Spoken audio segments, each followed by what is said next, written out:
Hey guys, we're hanging out at Easy Motion headquarters in Southern California.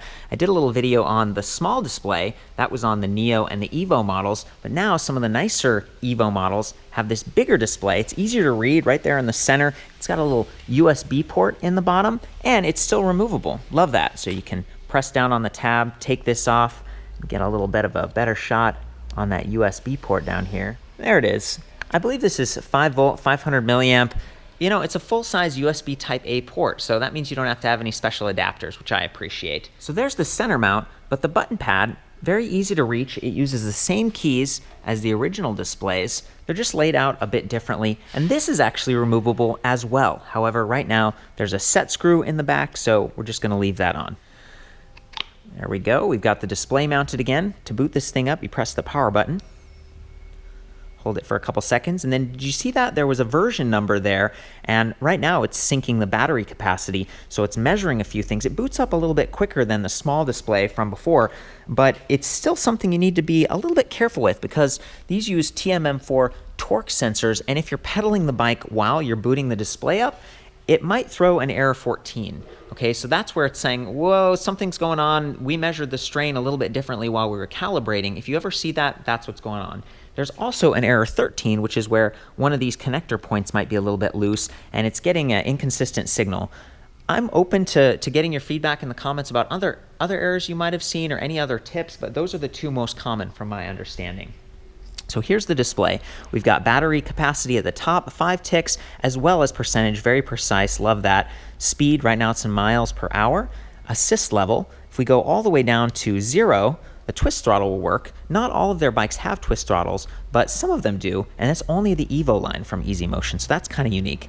Then you do plus, it goes up to 30%, 50%, 70%, or 100%, but then the throttle is no longer live, so it's kind of a all or none situation with Easy Motion. And then down here we have some trip stats. So right here it's saying total miles.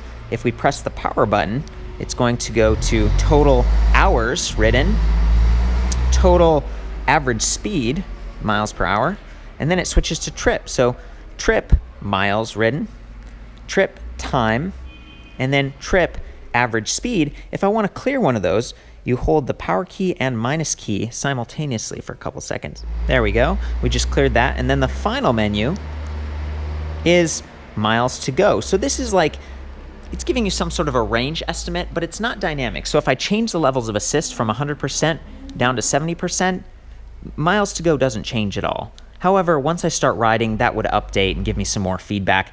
The final little secret here is if you hold the minus key, backlighting comes on. So you see the little light there, and if it was dark, you would start to see a faint blue glow, and this also activates the lights. So you can see the headlight here is shining. That's all done from the display. I love that it has integrated lights. Not all of the models do, but some of them have it. And there may be some older versions of this that had walk mode where you hold the plus button, but it seems like that's something they've disabled in recent years. Now we can get into the settings menu and make some other adjustments by holding plus and minus. There we go. So wheel size is the first one. I'm going to take this back up to 28 inches. Press the power key. Units, it's in miles per hour right now, but I can change that to kilometers per hour if we want to by pressing the minus key or the plus key. Snow, Easy Motion has several models where there's a front and rear hub motor, and you can use those simultaneously. Very cool.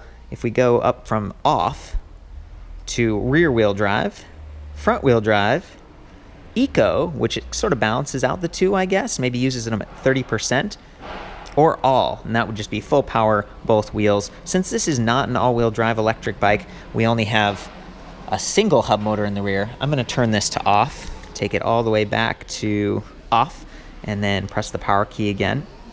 We've got amp hours, so depending on the capacity of your battery, it's actually printed on the label. You could set that to be correct, and then this helps to give you some feedback. Basically, it informs the miles to go range menu we were at before. And then there are a couple dealer diagnostic tools here. So we have the temperature of the controller in Celsius, and we have some other menu here. I wasn't sure what this one was, and I can't really change it. This is P6, page 6. Page 7, same sort of thing. Seems to say amp hours. It might be giving us real-time feedback. Not really sure.